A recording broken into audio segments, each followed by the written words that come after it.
Just a while ago, Prime Minister Lee Hsien Loong officiated the opening of this megaport. This decision sent a clear signal to the world that Singapore is open for business.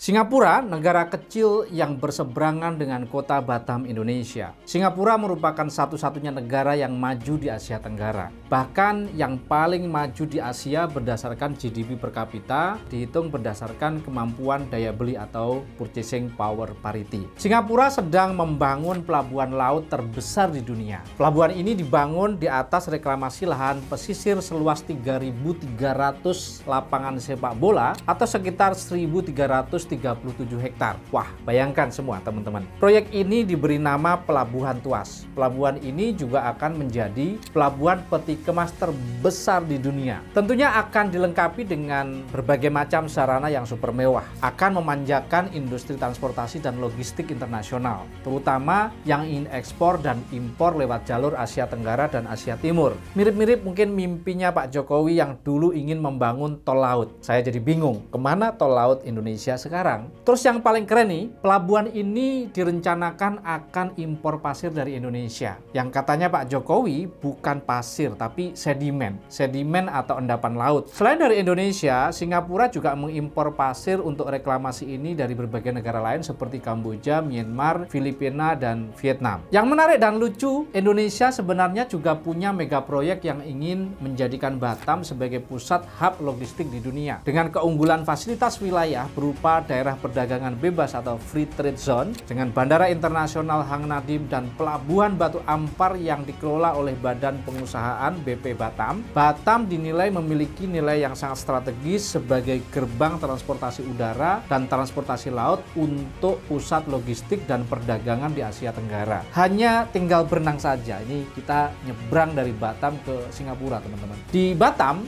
Bandara Internasional Hang Nadiem ingin dikembangin seperti Changi Airport Singapura. Sedangkan Pelabuhan Batu Ampar mimpinya juga dijadikan seperti logistik hub dunia, mirip Pelabuhan Tuas Singapura yang akan menjadi pelabuhan terbesar di dunia. Menurut kalian bagaimana? Masa iya Batam mau menyaingi Singapura menjadi pusat hub logistik di dunia? Dunia yang mana? Kenapa keduanya nggak berkolaborasi saja? Keduanya saling bekerja sama, Singapura dan Batam. Singapura membuka beberapa layanannya di Batam, sehingga biaya operasionalnya menjadi murah. Lagi-lagi, kalau ini hanya karena ego semata, sepertinya nggak mungkin ini bisa terwujud kolaborasi keduanya. Bagaimana tahapan pembangunan Pelabuhan Tuas Singapura? Bagaimana pasir Indonesia diekspor untuk reklamasi Pelabuhan Tuas Singapura? Bagaimana nasib lingkungan dan ekonomi Indonesia? Bagaimana reaksi masyarakat dari kebijakan ekspor pasir ini? Tonton sampai habis di Kupas FS. Jangan lupa untuk like, komen, dan subscribe. Kita ngopi dulu.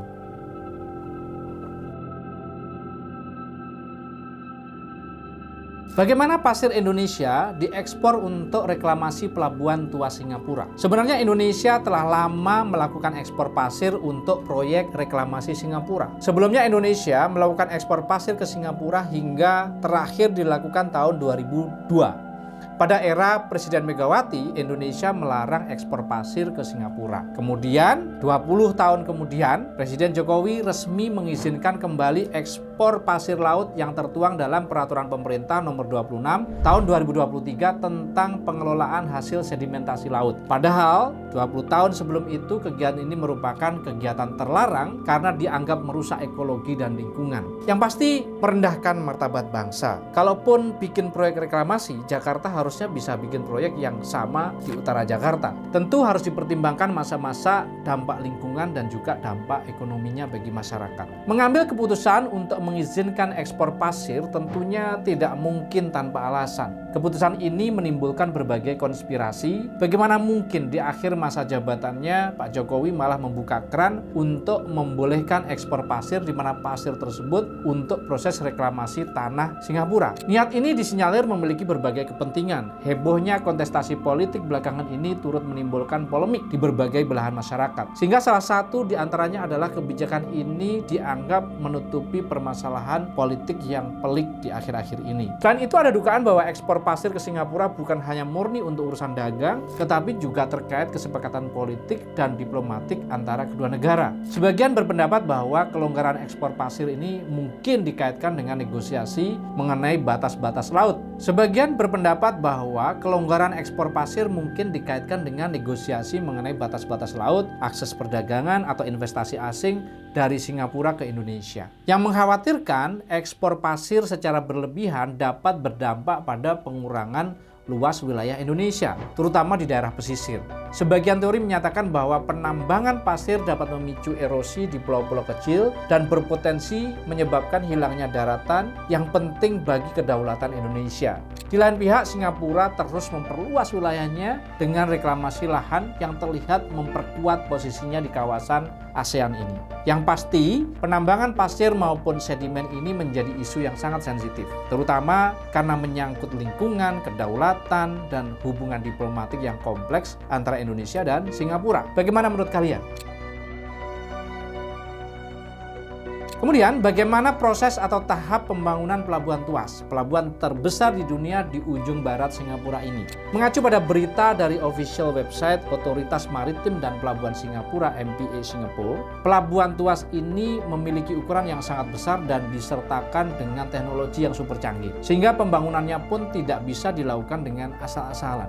Pelabuhan Tuas dibangun dengan 4 tahapan. Yang pertama diawali pada Februari 2015 dan rampung pada November 2021 dengan melibatkan lebih dari 450 perusahaan yang terlibat, baik lokal maupun internasional. Reklamasi lahan tahap pertama ini seluas 414 hektar. Pembangunan ini juga mencakup pengerukan dasar laut untuk menampung kapal besar di masa yang akan datang. Kemudian yang kedua, reklamasi dilanjutkan pada Maret 2018 dan pembuatan caisson selesai pada April 2022. Operasi pelabuhan pada tahap pertama sudah memiliki 21 tempat berlabuh dengan air dalam, yang diharapkan mampu menangani 20 juta TEU per tahun pada tahun 2027. Pada Desember 2021, 2 tempat berlabuh pertama telah mulai beroperasi sesuai rencana. Kemudian diikuti dengan 3 tempat berlabuh tambahan yang beroperasi pada Desember 2022 lalu. Otoritas Pelabuhan Singapura (PSA) menargetkan untuk memindahkan semua operasional dari terminal Tanjung Pagar, Keppel, dan Brani ke Pelabuhan Tuas secara keseluruhan tahun 2027 yang akan datang. Kemudian tahap 3 diperkirakan akan dilanjutkan kembali tahun 2031 sampai 2033. Pada tahap ini area pelabuhan akan diperluas lebih jauh untuk mencapai kapasitas yang jauh lebih besar lagi.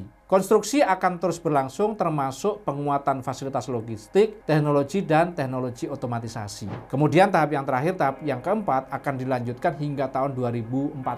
Singapura tahun 2024 ini pendapatan per kapitanya per tahun sudah mencapai 91.000 US dollar per kepala. Indonesia baru bermimpi tahun 2045 dengan sekitar 14.000 gitu ya. Sementara Singapura tahun 2040 akan memiliki pelabuhan dengan kapasitas 60 juta TEU yang terbesar di dunia. 1 TEU itu kurang lebih sekitar 1 kontainer atau 20 kaki. Artinya Singapura akan mampu menampung 65 juta kontainer tahun 2040. Operator Pelabuhan Peti Kemas PSA berencana untuk memindahkan semua operasinya di Terminal Tanjung Pagar, Keppel, dan Brani ke Pelabuhan Tuas 2027.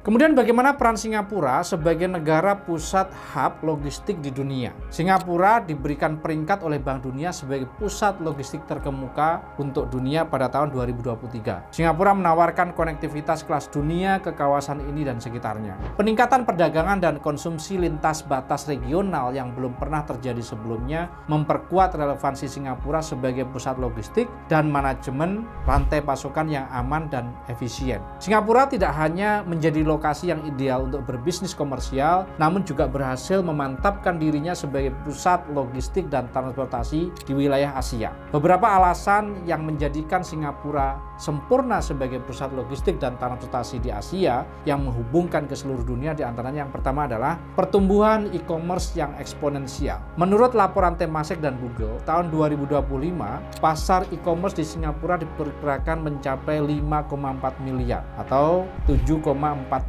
miliar Singapura dolar. Pasar e-commerce ini juga akan melampaui industri kasino yang saat ini nilainya sekitar 4 miliar. Jadi kira-kira 2 kali lipat. Selain itu, pasar e-commerce Singapura yang bernilai 1 miliar pada tahun 2015 memiliki proporsi tertinggi dari seluruh negara Asia Tenggara yang disurvei, yang kemudian Indonesia akan menyalipnya tahun 2024 ini, kemudian sampai tahun 2030 Indonesia akan menjadi kekuatan ekonomi digital yang kemudian akan menjadikan Singapura sebagai gerbang untuk distribusinya ke internasional. Konektivitas global Singapura selalu menjadi pesaing kuat dalam kancah logistik global, dan hal ini sebagian besar disebabkan oleh luasnya konektivitas udara dan laut Singapura. Selain itu, Bandara Changi tidak hanya merupakan bandara kargo terbesar di Asia, tetapi juga merupakan titik transshipment tersibuk di dunia. Pelabuhan laut dan udara Singapura juga berlokasi strategis untuk memastikan keduanya mudah diakses, sehingga perusahaan yang berbasis di Singapura dapat melayani pelanggan regional dan global secara lebih baik. Kemudian, Singapura sebagai pusat logistik yang aman dan terpercaya. Singapura mempunyai rekam jejak yang baik dalam hal keandalan dan efisiensi pelabuhan udara dan laut. Singapura adalah pusat logistik yang penting dan juga masuk dalam peringkat 5 besar dalam indeks kinerja logistik dunia. Reputasi Singapura sebagai pusat logistik yang aman dan terpercaya telah menjadikan Singapura sebagai pusat saraf regional bagi 20 dari 25 perusahaan logistik terbesar di dunia seperti FedEx, DHL, Tol Logistik, UPS, Sankyu, Schenker, dan lain sebagainya.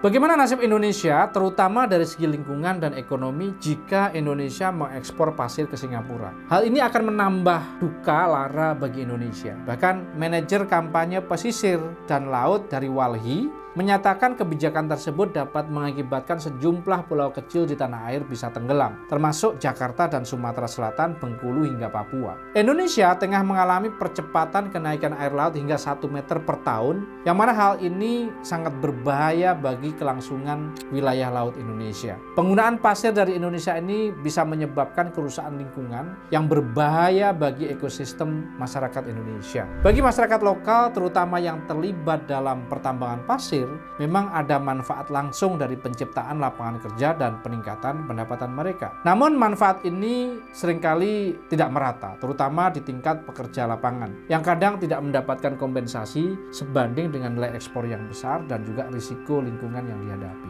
Eksploitasi pasir dalam jumlah besar, terutama untuk memenuhi permintaan Singapura, bisa menyebabkan degradasi lingkungan yang signifikan. Penambangan air laut telah merusak ekosistem pesisir dan laut, menyebabkan erosi pantai, kerusakan habitat laut, dan hilangnya biodiversity.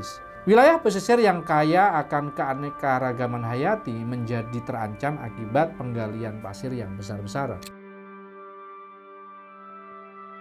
Kemudian bagaimana reaksi masyarakat atas komunitas lingkungan terhadap kebijakan ekspor pasir tersebut?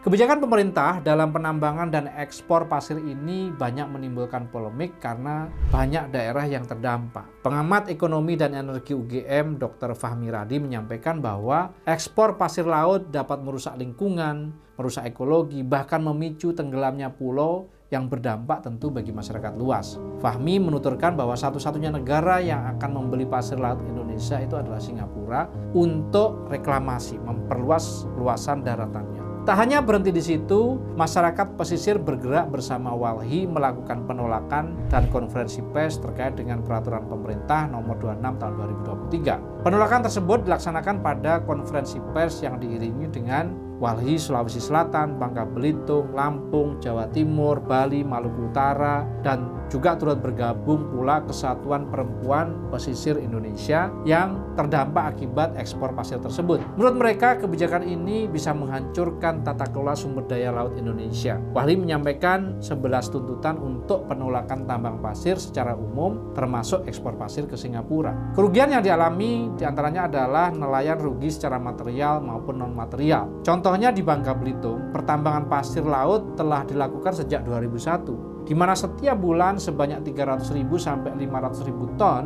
untuk kepentingan ekspor ke Singapura. Berdasarkan analisis Citra tahun 2017, sekitar 240.467 hektar mangrove mengalami kerusakan akibat penambangan pasir. Tak sampai di situ, terjadi banyak konflik sosial di mana 3.000-4.000 masyarakat adat terancam wilayah kerjanya. Pertambangan pasir di Bali misalnya memicu abrasi massal yang membahayakan juga bagi terumbu karang, dan masih ada tuntutan lainnya terkait dengan penambangan pasir dan ekspor pasir ini. Bagaimana menurut kalian? Apakah kalian setuju bila Indonesia ekspor pasir ke Singapura? Mungkin nggak pulau-pulau kecil yang ada di Indonesia ini akan benar-benar tenggelam akibat adanya ekspor dan penambangan pasir?